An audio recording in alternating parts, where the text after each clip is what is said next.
Hello and welcome. This is the Insurance Pro Blog Podcast. I am Brandon Roberts. And I am Brantley Woodley.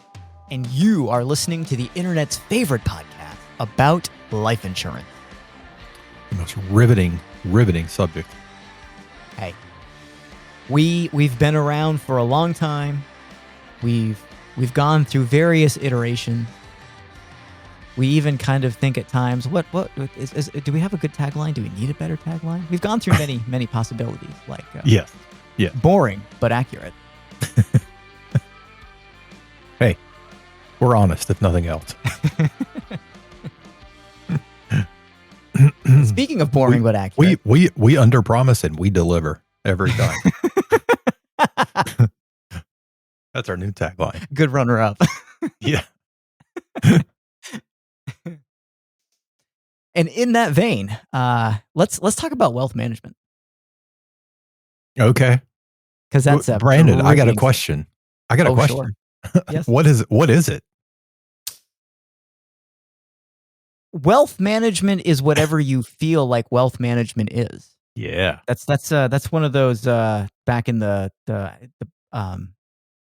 screw up the time frame, the Barack Obama years. I think there was a debate where somebody asked him, like a town hall, what does it mean to be middle class? And his answer was, if you feel like you're middle class, you're middle class. So, wealth management is. I'm still working my feel way like up wealth there, management.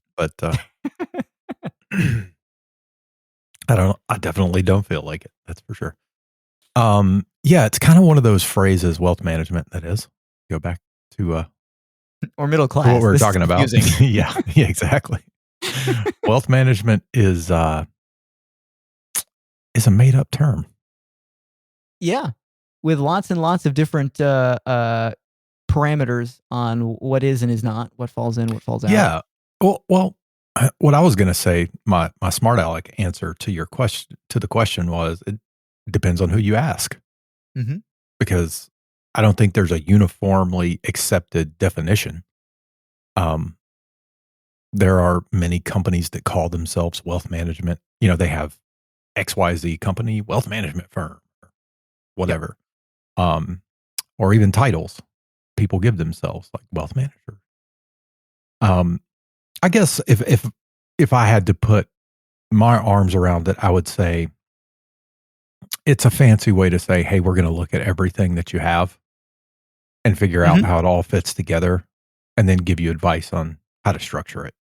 Okay. That's very generic, but at least in my mind, that's what it means. Yeah. Well, in that context, then, like outside of the general practice of wealth management, I would assume that there are various products, tools, assets that would be stronger and weaker for the sake of wealth management. Sure. And since we have a podcast that's all about life insurance, we should talk about life insurance's role. Yeah. As a wealth management tool, Well, should we not? I think we should, and to add on to that, I think we may be the only people talking about wealth management that talk about life insurance. So, because it's conspicuously missing from most wealth management conversations, in my experience. At least in a completeness standpoint, right? Like the people who tend to talk about wealth management tend to be people who fancy themselves as financial advisors. Yes, For the or most part, financial they're just planners, or Yep. some iteration. For the most part, they're really looking to just accumulate assets, but they want to play lip service to the other pieces of what's going on. Yeah, and there may be some discussion about, Bob and Sue, you need some life insurance because of XYZ reason, and you should only consider term insurance because blah blah blah. Or you should consider whole life insurance, but not now because you need to have like double the net worth. Well, we've had various conversations with quote unquote wealth managers, Yeah. over the years, and we have found a consistent lack of understanding of how cash value life insurance actually works. Mhm. I think you were alluding to it just then in that sort of tongue-in-cheek remark that you made, which is many wealth management operation seems to have some arbitrary rules about what type of insurance people should have or not have that are Okay. based on something. I can't really put my finger on it. I mean, we've had things said to us like, well, I think they need whole life insurance because they make X hundreds of $1,000s a year. Yep, been there before. Uh, and they also tend to kind of set this way off in the distance target. Like, oh, well, if you're worth $15 million, then maybe you should think about buying whole life insurance for estate planning. Right. Now, a lot of those Which wealth which that's a managers, lot of words, but that doesn't actually say anything. yeah, it Just doesn't mean in case anything. people were wondering. Yep. And you could if you were of the type that typically comes to us to talk about wealth management and life insurance, you might then ask, well, why do you say that? And you will be sorely underwhelmed by the answer. You'll get an answer. Mhm. Anyway, we're not here to rag on No. that. What I was more interested in this conversation being was looking at how this should be a piece of the wealth management puzzle and how conspicuously missing it is from most of those Yeah. conversations. Yes. Because yes, it's true that life insurance certainly has a role from the death benefit perspective of a potential strategy to deal with transfer tax issues. It's not the only strategy though. No, There are other ways to accomplish that may be less burdensome, less expensive, but it is one way. Our intended focus for today is more to say, look, there are features of life insurance, cash value forms of life insurance that make it a pretty fantastic tool Mhm. in the entirety of the wealth management discussion. Yes. There are certain attributes of assets that are better or worse when it comes to the wealth management discussion. Right. Because ultimately, wealth management is about growing and maintaining the wealth that you are able to achieve. Right. And we will start this conversation by noting that we do not believe life insurance is a path to massive multiplication of your wealth. No.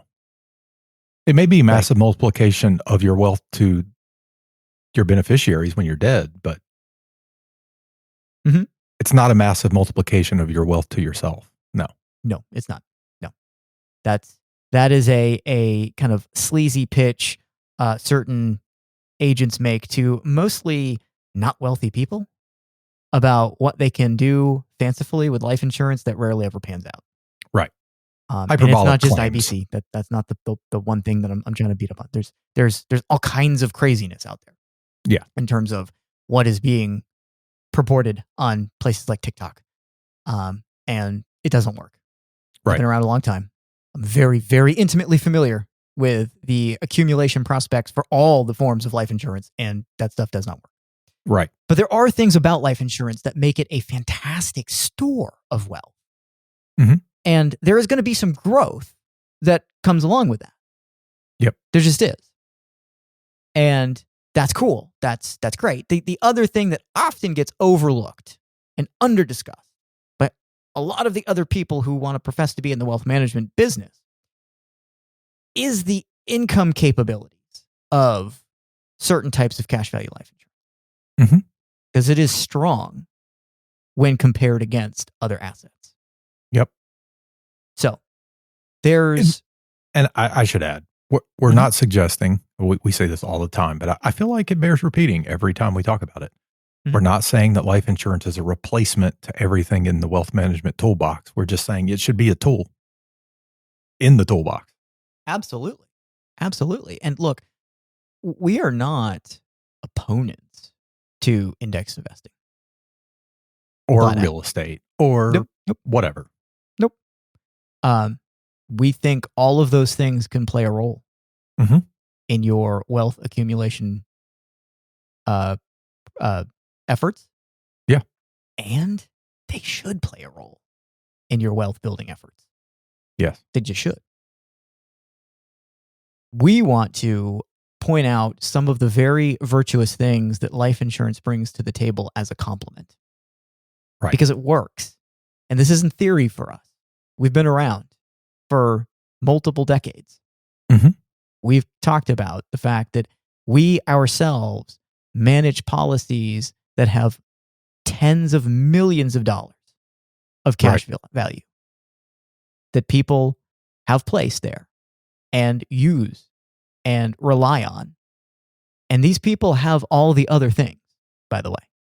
Yes. The real estate, the S&P 500 index fund or index ETF, the IRAs and rollovers MLP, and the closed-end fund, the all of that stuff is in their life as well. Right. Life insurance is there as a complement. It didn't replace those things. Right. Nor did we go to them and say, you could unlock all the secrets of becoming fabulously wealthy if you just dump all that and buy life insurance. Right. So, nope. Let's speak to some of these fantastic attributes that life Mhm. insurance brings to the table in the context of wealth management, because that's always been the core concept of the Insurance Pro blog, where life insurance and wealth planning, retirement planning, whatever you want to call it, converge. Right. So let's start with one of the most commonly well understood aspects of life insurance, and that's tax efficiency. Yeah. So Everybody's favorite topic. Yeah. We're a few months early, but it becomes a more popular topic at the first part of the year. Yeah. So life insurance has a stunning number of really great tax things going for it. Right. It accumulates cash value tax deferred. You can make distributions tax free. You can pass on the value of the accumulated policy, which is augmented by death benefit, in a very tax efficient and logistically efficient manner. Mm-hmm. There's nothing else you need to do except own the life insurance policy. Right. Yeah, these are all of these benefits are inherently exist by virtue of owning the policy. This isn't an array of complex trust planning that may or may not pass an audit or litigation between you and the IRS. Right. This is stuff that is well known and well established. Right. There are a multitude of much more subtle elements, though, to that. Like, it's very easy to sit down and go, we can take an income from the cash value in a life insurance policy, whole life or universal life, doesn't matter. But we can do that, and I don't have to pay taxes on it. Okay, good, cool. When you are 40 years old, or 35, or even 55, there are lots of times that you may look at that and go, that's cool. But you don't really know what that means. Right. Because for a number of people, taxes are just sort of this obscure thing that you kind of know about because you get your pay stub. And you can look at gross pay versus net pay. But because you only ever actually get the deposit of net pay, the gross pay part of it's kind of monopoly money. Right. It doesn't really hit home until you actually have to write that first check to the IRS because, whoopsie, not enough money was withheld. Right. And that, for a lot of people, doesn't happen until they retire. I know the business owner crowd is going to say, well, wait a minute, I got some stories. Yep, I know. We got some stories. But that decomplicates a lot of income planning. And it is very hard to overstate that. Yep. And I think I know we've talked about both these things before, but it bears repeating again, and that is a brief discussion about the impact of that income, not just for income tax purposes, but, well, I guess it all sort of plays back to that. But let's talk about provisional income and IRMAA for a second. Yeah. So IRMAA's not your grandmother. This is it could have been, but yeah, IRMAA, and we can also talk about it like IRMAA and the taxability of Social Security kind of together because they're a little bit related. Exactly. Though taxability of Social Security. Oh, go ahead. Oh, no, I was just going to say IRMAA is IRMAA. income-related monthly Yep. adjustment amount. Yep. Yep.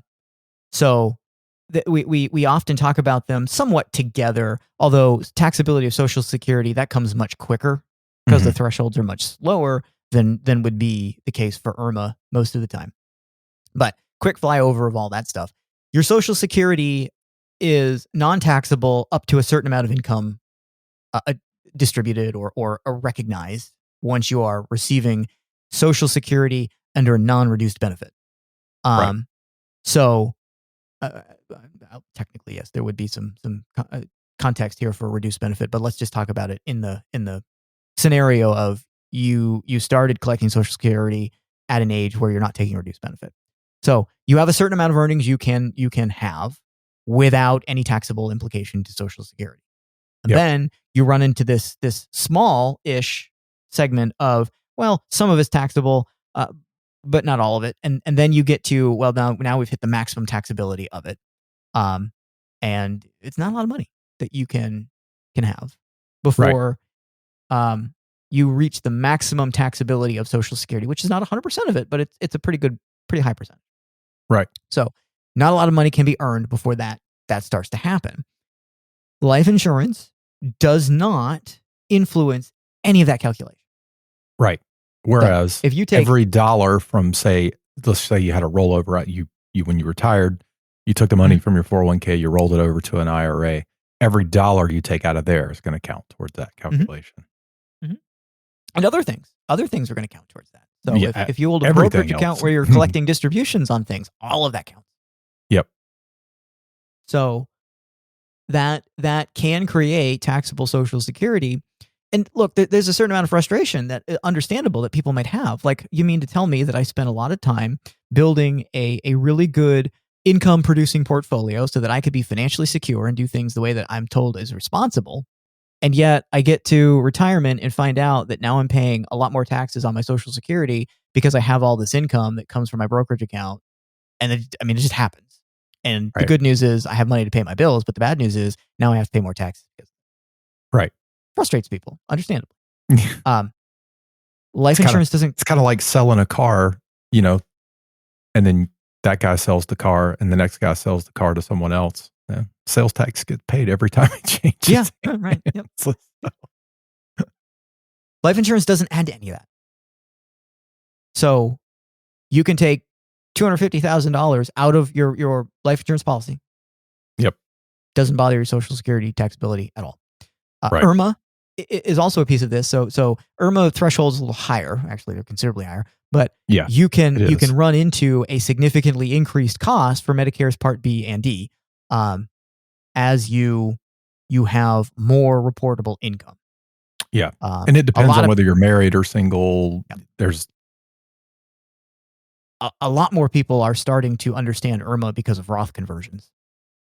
Yeah. Because when you do a Roth conversion, that recognized income for or recognized amount for the conversion, because income that you have to report, and causes a lot of people to run into an IRMAA situation. And it's basically just a surcharge that Medicare adds to the Part B and Part D. If your income goes over. I actually pulled up in it because I was like, what's a concrete example?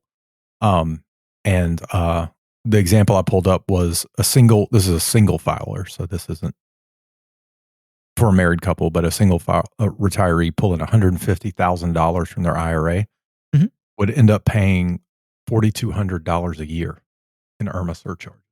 Yeah. Compared to someone pulling $100,000 would be less than that. Well, $100,000 is no surcharge at all. So. Yep. For a single file. Yeah.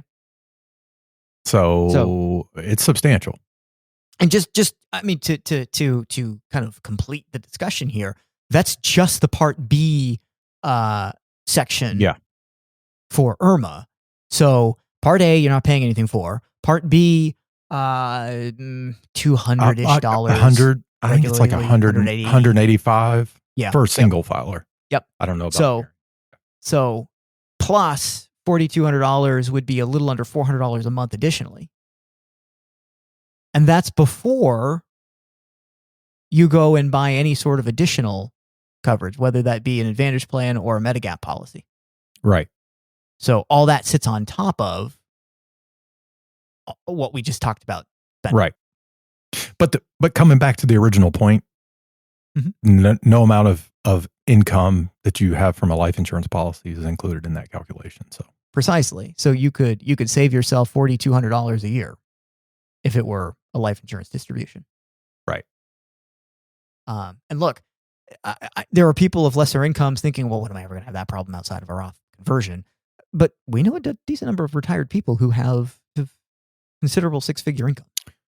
Yeah, and it's going to be more and more in the future because we're sort of, I don't want to say the front end, but a lot of people who are retiring now have larger 401k balances than we would see 15 years ago. Yeah. Yep, they do. Because they've just, you're having people on the front edge of retirement who have now who have are on they're on the front edge of the group who really never had anything but a 401k. Yeah. So that's where all their retirement money went. Yep. So every dollar is taxable for them for the most part. And it's really hard to think in net terms. So when you have a big 401k balance and you say, okay, I should be safe pulling $10,000 a month out of this. Right. And that'll meet my budget. The annoying question people like you and I are always going to ask is that $10,000 of expenses? Because if it is, you're going to need more than $10,000 coming out of it. Right. Yeah. On April 15th, there's going to be some money that's owed. Yep. All right. And it's important to account for that. So that covers the tax efficiency. The other thing that life insurance brings to the table is predictability. So again, we'll say it now as we did earlier, probably say it again before we're done today. We are not anti real estate, index investing, or any of that stuff. Right. We believe in what it brings to the table, and we believe the long-term trend is up. But we also know that stuff is a little more volatile. Yeah. And volatility creates a bit of a problem when the movement in an asset goes down at a time when you kind of want to or need to sell it. Right. That'll have a pretty negative impact on overall survivability of your financial wellness. Right. Well, and I'm trying to step carefully here. I don't want to step on people's toes too hard. But in our experience, most of what we see from quote unquote wealth managers when they're looking at retirement projections, most of them use Monte Carlo simulations.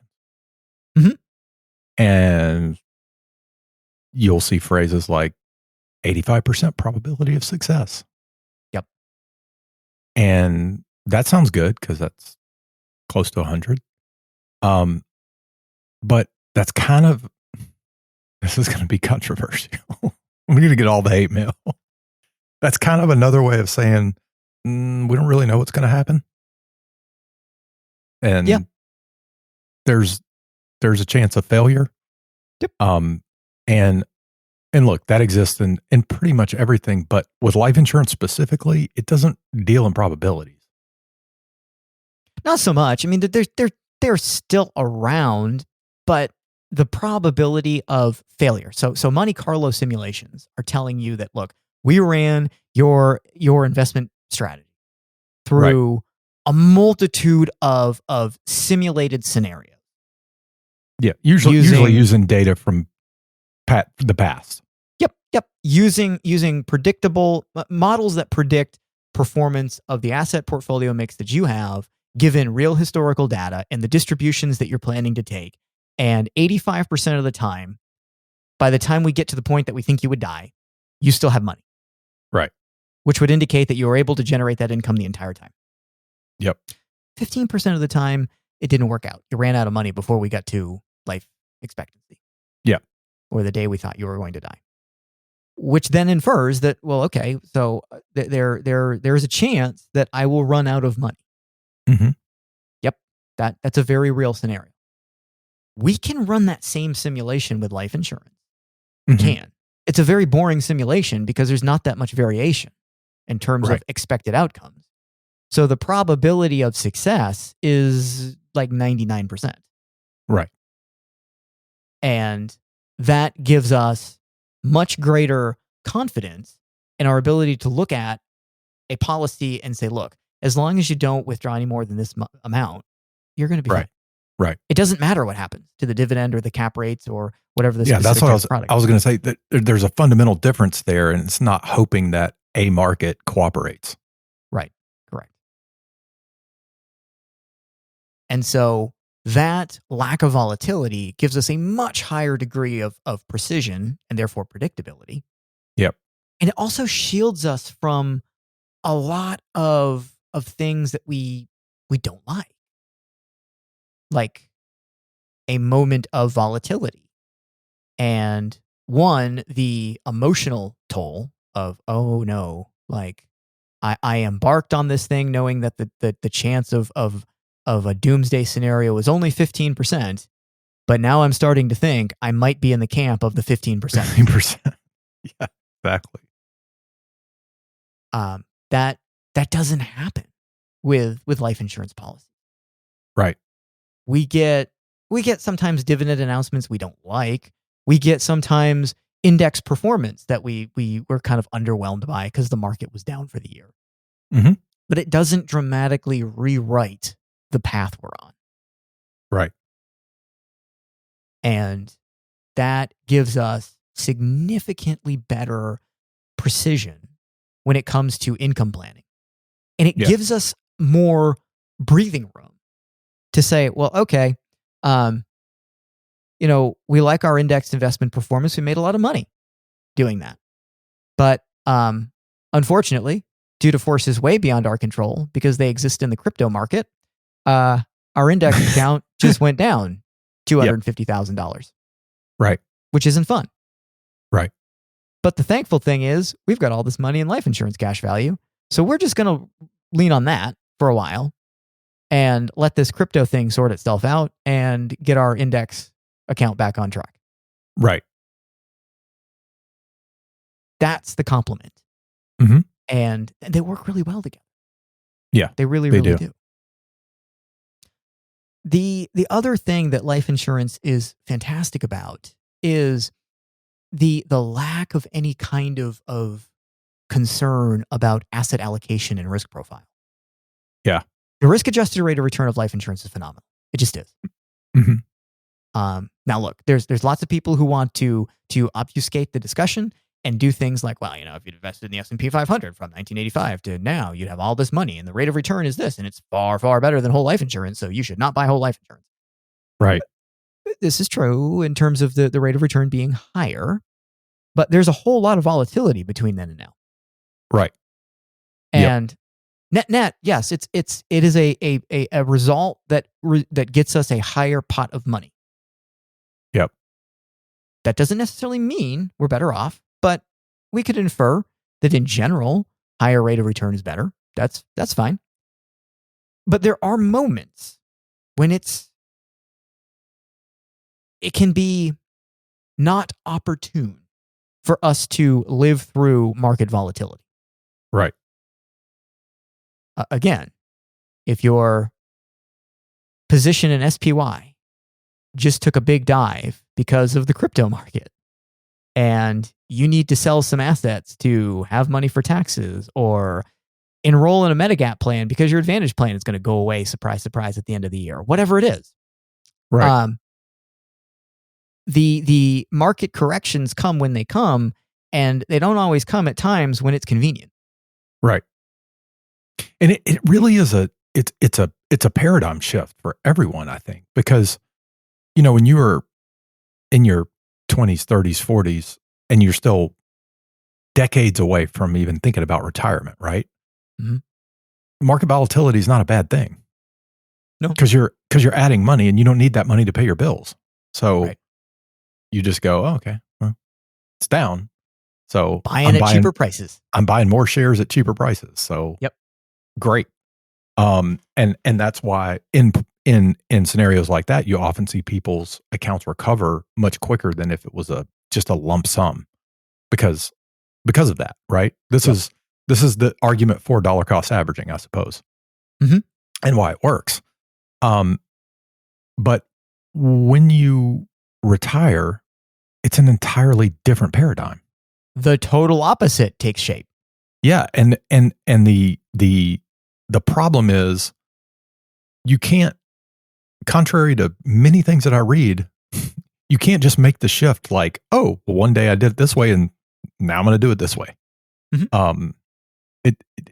It really, what we're trying to do, I know we're repeating ourselves a lot in the last several weeks, but we're trying to get people to adjust their thought process to go, I still want, I'm young enough that I still want to accumulate a lot. Obviously, I want to grow that balance that I have.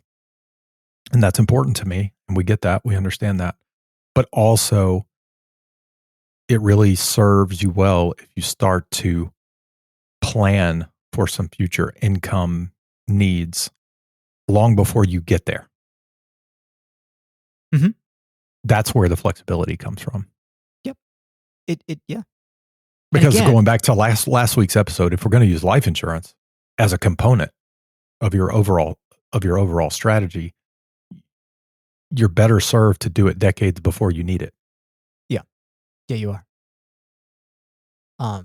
Doesn't mean you've totally missed the boat if you're a little closer to retirement than you would like, and now you're looking at life insurance, but it does work really, really well when you've got more distance. Yep. It definitely does. And like there's just such the one thing we don't do with whole life insurance, especially index universal life insurance, can be a little nuanced here. But the one thing we don't do with whole life insurance policyholders is talk about reallocation. There's nothing to reallocate. No. It's going to do what it's going to do. Yes. I set it and forget it is sort of this thing that people like to use as a sales pitch. It's not that. It isn't. But it's as close as you're ever going to get. Right. Like, there's not much to play around with. For the indexed universal life policies, there are some situations where we want to look at index accounts and allocations and go, oh, maybe less of that, more of that. That can happen. But that's not about adjusting the risk from the standpoint of you're going to lose money.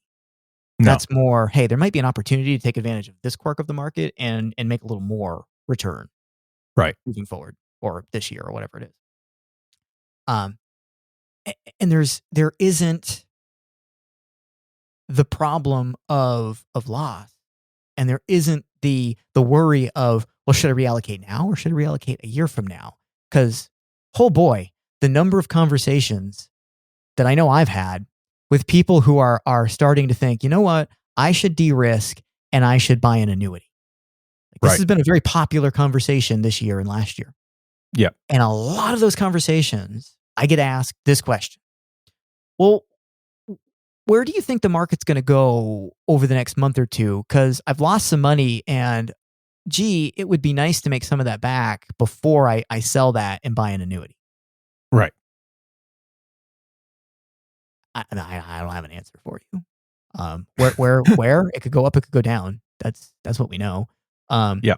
I could tell you that there's lots of things that say we're headed in this direction, but all that could change next week if this report comes out and it's not what we thought, or this company's earnings are not what we thought, or the president decides he's going to tweet or do whatever it is that he does with whatever social media platform that he uses these days that changes them.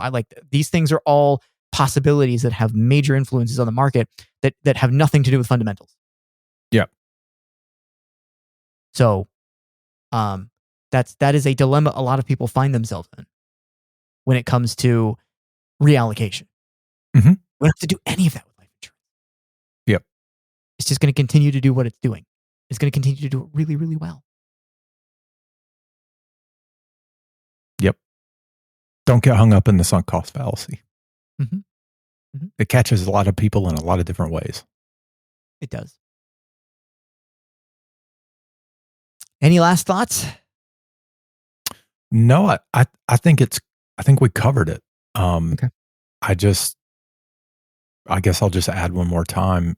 It's life insurance is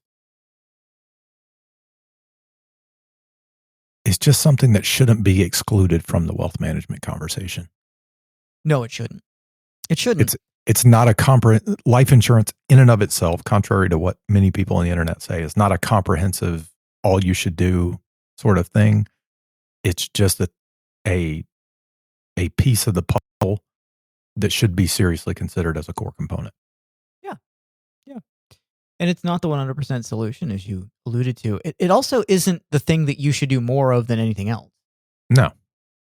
Like, I'll tell you, as a life insurance agent, I have life insurance cash values that certainly exceed the average retirement balance of most people my age. Mhm. But I have way more money in the market than that. Right. And And that's you own not real because estate and you have other it's not things. because it just worked out that way. That Right. was by design. Like, I had no delusions about how much of the net worth should be comprised in cash values of life insurance. Yeah. It plays a crucial role, but it doesn't play an outsized role. And there are no hard and fast rules with that. No. By the way, No, we it's should point preference. out, like Totally we have some people who have a very small sliver of their overall net worth, and some who have a much larger. Mhm. Yeah. Because risk tolerance has a lot to do with it, and It does.